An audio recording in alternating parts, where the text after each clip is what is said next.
kind of keeping those those types of networks in mind, let me show you what the networks of female and male executives in companies in the clean tech sector looks like.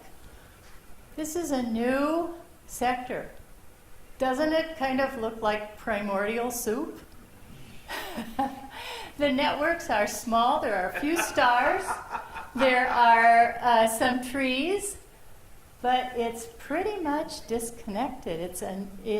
It kind of indicates that wave of acquisitions and mergers and people leaving the startup to go to the next company, to go to the next company, and taking with them the relationships that they made in the first company isn't really reflected here.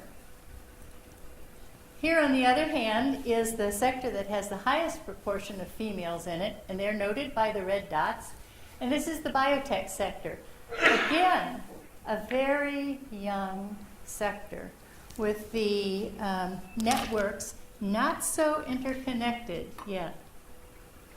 We look, for example, at the public relations sector, and we see a little bit different picture. We're seeing, of course, more females in this, but we're also seeing some more complexity in the network. Again, these are executive, board level, and investors. We look at the web sector, and this becomes quite interesting in terms of seeing, well, the proportion of blue, which are the males, to the red, but also in looking at the extent to which there is a web in the web sector. These around the periphery are point-to-point or simple tree networks, but in the center there, the web sector seems to have a very well-connected mesh network.